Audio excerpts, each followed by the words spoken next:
Guys, my name is Rohit Baghel और आज हम पढ़ने वाले हैं पार्ट 2 बेसिक अकाउंटिंग टर्म्स का। बेसिक अकाउंटिंग टर्म्स क्या होती हैं, उसके कुछ टर्म्स मैंने पार्ट 1 में बता दिए, तो डिस्क्रिप्शन में लिंक है, पार्ट 1 देख लेना। अब बात करते हैं हम पार्ट 2 में आने वाले टर्म्स की। पहला है ट्रेड रिसीवेबल। ट्रेड रिसीवेबल क्या होता है? जब हमने किसी को कोई सर्विस दी या किसी का कुछ काम किया, उसके बदले हमें उससे कुछ लेना है या पैसे लेने हैं, जो हमारी इनकम होती है वो लेना है, तो उससे हम बोलते हैं ट्रेड रिसीवेबल। इसके अंदर आता है डेटर।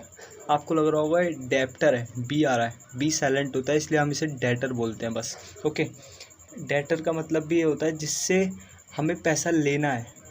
ठीक है, एग्जाम्पल के लिए हमने किसी को उधार में माल बेचा, उसने हमें पैसे नहीं दिए अभी, तो फ्यूचर में हम उससे पैसे लेंगे, तो वो हमारा डेटर हो गया।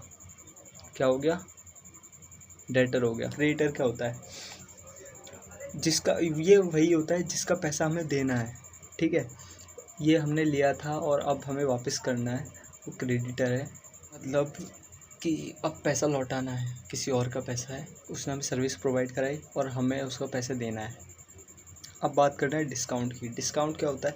डिस्काउंट होता है किसी भी चीज़ पर, किसी भी वस्तु पर हमें छूट मिल जाती है, जब कुछ उसकी कीमत कम होकर हमारे सामने दी जाती है, तो वो हमारा डिस्काउंट है।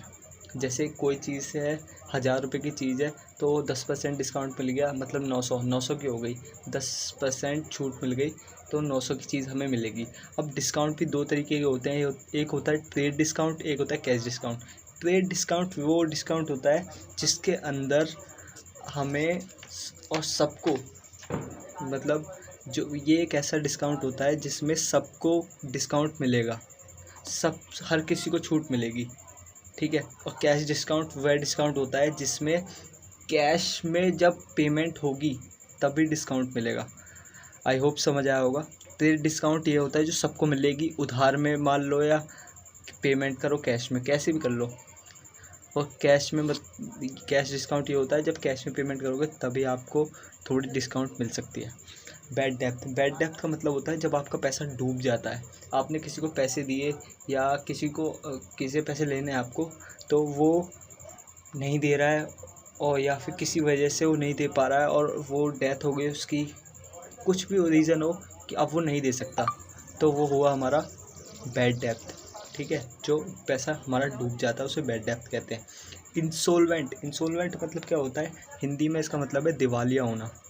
दिवालिया। दिवालिया मतलब है कि जब कोई ऑर्गेनाइजेशन या कंपनी किसी कर्जे को पे करने के काबिल ना हो या फिर पे नहीं कर सके, उसकी मतलब अब डूब रही है वो कंपनी, तो उसे इंसॉल्वेंट कहते हैं। एंट्री। एंट्री क्या होता है कि कोई भी एंट्री होती है, जैसे कि परचेज़ करने की, सेल करने की, कोई भी एंट्री होती है उसे हमें बुक्स में रिकॉर्ड करना होता है, वही एक एंट्री होती है। किसी ट्रांजैक्शन को रिकॉर्ड करना, it's called is entry. Okay, अब 7th है सोलवेंट। सोलवेंट का मतलब ये होता है कि जब कोई ऑर्गेनाइजेशन या कंपनी कर्जे को पे करने के लायक है या पे कर सकती है, उसे हम सोलवेंट कहते हैं। पता चला? इंसॉल्वेंट का मतलब होता है कि जब वो पे नहीं कर सकती, और सोलवेंट का मतलब होता है जब वो पे कर सकती है। वाउचर होता है बिजनेस ट्रांजैक्शन का एक एविडेंस।